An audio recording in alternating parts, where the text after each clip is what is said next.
Victoria's Premier has addressed the media for the first time since a damning report into the state's 000 service was released. Julia Bradley is live from Victoria's Parliament. Julia, Daniel Andrews apologised to the families of 33 Victorians who have died as a result of the service's failings.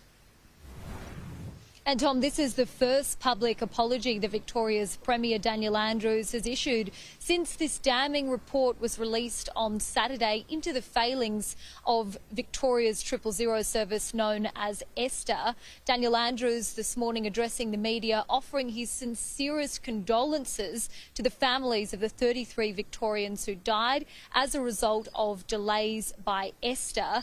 This review was done by the Inspector General of Emergency Management, Tony Pearce, and it suggested that critical funding issues could have played a role in the failings by ESTA that then led to these 33 deaths. Here's the Premier's apology. I offer my deepest condolences and sympathies, and my personal apology and the apology of the government more broadly to anybody who has been touched by this virus, and particularly those who have lost a loved one.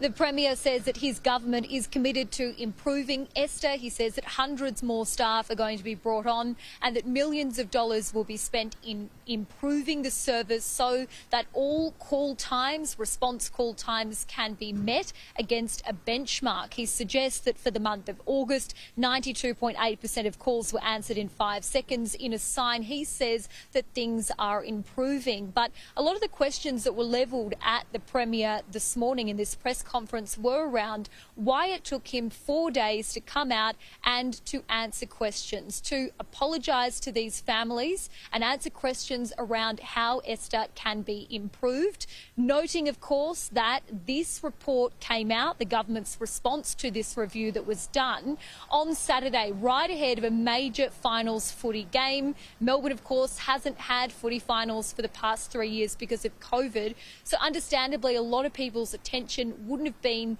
on the politics of the day. A question was also asked of the Premier about exactly when he received this review that was done by the Inspector General for Emergency Management. He said he doesn't have that exact date, so he will be getting back to that journalist. But here's his justification about why he didn't come out immediately. In terms of what I was doing, I was at home on Saturday. So if you think I was off doing something exotic, I wasn't. I was at home on Saturday and I was at home on Sunday. On Sunday, I was dealing with a rather sick child. That's just the fact of it. The Shadow Emergency Services Minister says this isn't good enough.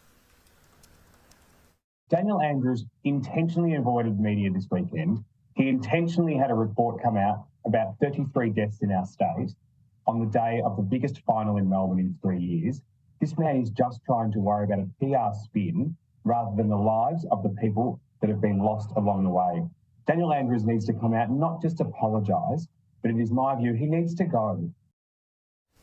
Tony Pearce, the man that was charged with doing this review into ESTA, he has suggested that the $333 million the government set aside in this year's budget to improve ESTA will only be a short-term fix. A number of sources have also told 9 newspapers that ESTA has routinely lobbied the state government ever since 2015 to provide a more sustainable funding model so that adequate staff could be employed. Tom?